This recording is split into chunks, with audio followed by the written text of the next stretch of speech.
Capítulo 3, parte 11. Tal como fue profetizado. Durante cierto tiempo, luego de la partida del maestro, los discípulos trataron de seguir en Igreb al ritmo que habían sostenido durante tantos años. Si bien ya no estaba la escuela, ni había quien dictara las clases, se leían sistemáticamente las pláticas de Danov que habían sido editadas en la imprenta de la fraternidad. También se continuaba con las prácticas de paneurritmia y se efectuaban las excursiones a la montaña.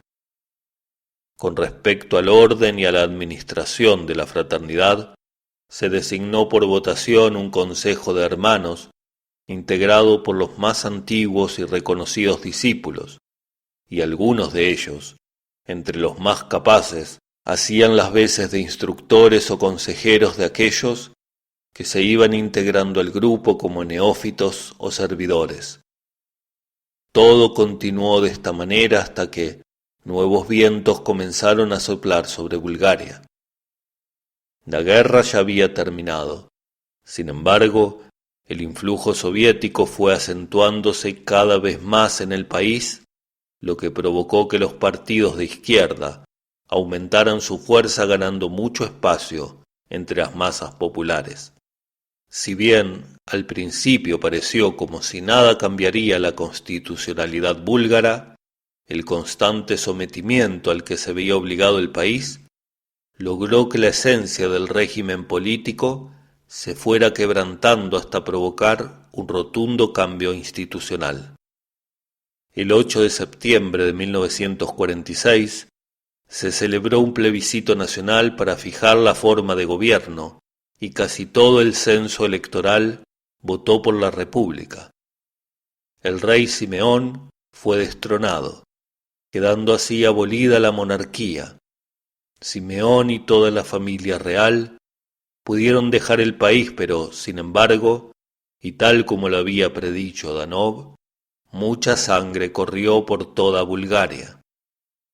Los regentes, que habían quedado al frente del gobierno, y la plana mayor del ejército fueron fusilados, y entre civiles y militares la suma de los ejecutados fue increíblemente numerosa. El día 15 de ese mismo mes y año, el Parlamento confirmó el resultado del plebiscito y proclamó oficialmente la instauración de la República Popular de Bulgaria, subiendo al poder Jorge Mikhailovich Dimitrov como jefe del gobierno búlgaro y secretario general de la Cominform, la organización comunista de inteligencia. Igreb, que nunca había sido política, tampoco pudo escapar al predominio del régimen reciente establecido. Aquí también las ideas se dividieron y fueron socavando la armonía fraternal sostenida durante tantos años. Y así, como el poder político afectó a la fraternidad, también afectó a la Iglesia y a todas las instituciones espiritualistas y religiosas del país. La palabra de Dios estaba casi abolida y la palabra amor era motivo de hilaridad y burla. Cierto día se habían reunido los hermanos para acordar los cambios necesarios que pudieran equilibrar las relaciones entre ellos, pero fue en vano. Un nuevo grupo se había infiltrado solapadamente en Igreb con el firme propósito de desestabilizar cualquier signo de concordancia. Al frente de tal grupo estaba Iván, el mismo que, tiempo atrás, fuera el secundón de Usunov, y que ahora era el más duro y obsecuente servidor de la Cominform. Iván tenía ya bien urdido su plan.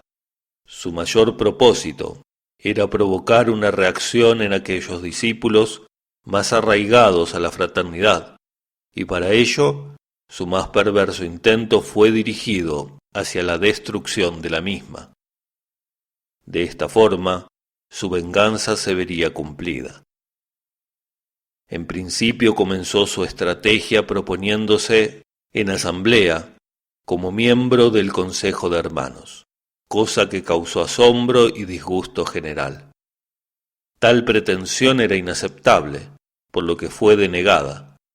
Cierto día en que las discusiones sobre las absurdas propuestas de Iván subieron de tono más de lo debido, un piquete policial irrumpió violentamente en el lugar de reunión, portando una orden de allanamiento. Apresaron a los más fuertes opositores de Iván, y entre ellos a Emil y Krum, que fueron quienes presentaron los mejores razonamientos para que no se permitiera a Iván en el consejo. Pocos días después, lo sometieron a juicio bajo argumentos por demás calumniosos y fueron condenados luego a 12 años de prisión. Para los discípulos de Danov, la falta de libertad era el peor castigo que se les pudiera dar. Ellos sabían que la libertad es el más preciado alimento para el alma, sin el cual el sentido de la vida se debilita y hasta puede morir. Pero las palabras del Maestro habían quedado firmemente grabadas en sus corazones. Él les había dicho que fueran fuertes porque la fraternidad espiritual permanecería viva siempre y les previno sobre lo que acontecería. Todo no sería más que una prueba, una terrible prueba que deberían sortear con aliento y fe. Y así lo hicieron. Entraron a la cárcel cantando una canción del Maestro titulada «Llegará el día». Ese será el día en que el amor y la paz imperen sobre la tierra. Este canto sagrado les infundía valor y esperanza para aguardar un mañana promisorio. Se sentían espiritualmente fortalecidos. Sabían que aún encarcelados podrían trabajar y servir, así como debe hacerlo todo discípulo siempre, en los más terribles momentos de la vida. Las oportunidades para ello llegaron enseguida. Formaron un grupo con otros presos que se avinieron de buen grado a recibir las enseñanzas del Maestro, encendiéndose una chispa de comprensión y confianza en el ánimo de esos hombres que atravesaban por idénticas pruebas. Krum, que poseía una excelente voz, les enseñó a cantar y formó un coro para que la música inspirada de Danov mejorara el ambiente sobrecargado de la cárcel. Emil, pletórico de heroicos ideales, comenzó a bocetar 4 libros que integrarían el más rico acervo de su fecunda creación. Soñaba con que su amada amiga Ludmila pudiera editarlos algún día en París. Mientras los discípulos continuaban haciendo su servicial tarea en la cárcel, Yzgrev indefensa pasaba a ser propiedad del Estado.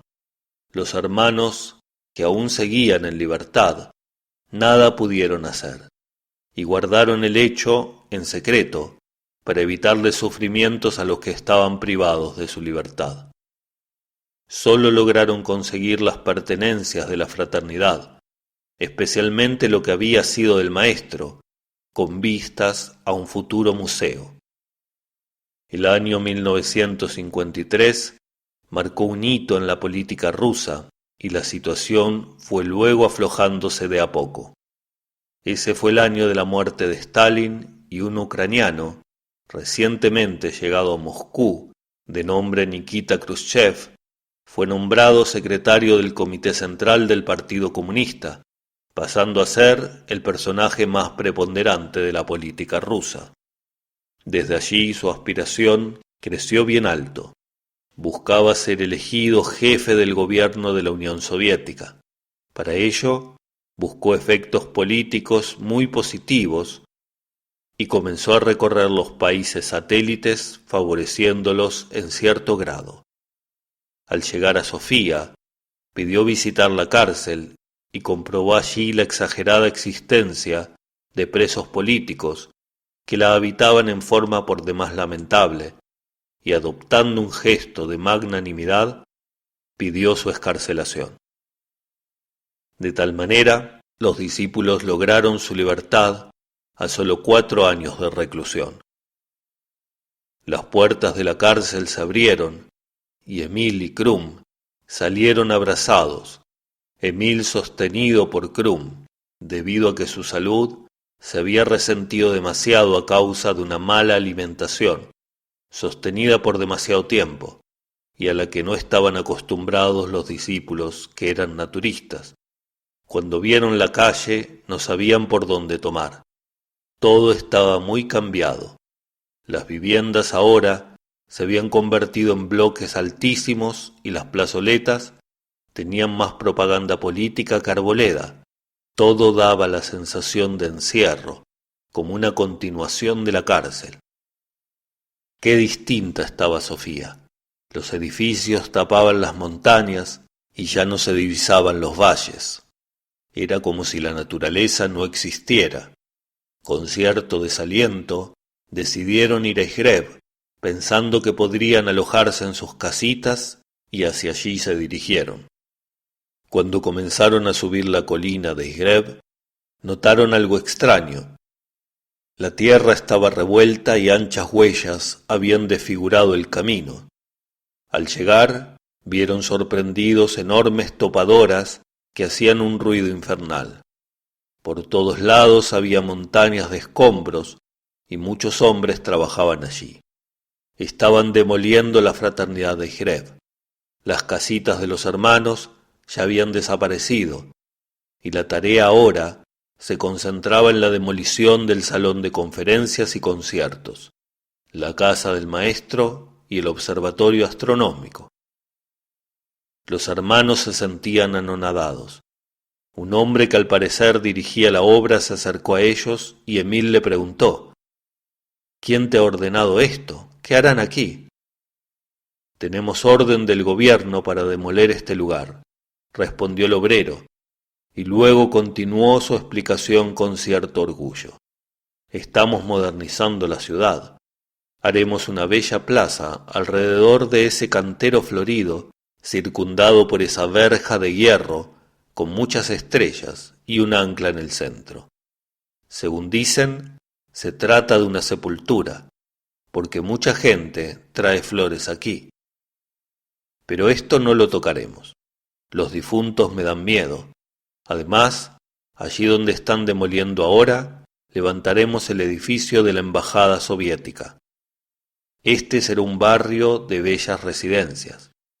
Y más allá, entre ese pinar, se levantará la embajada de Hungría y, muy cercana a ella, la embajada de Mongolia.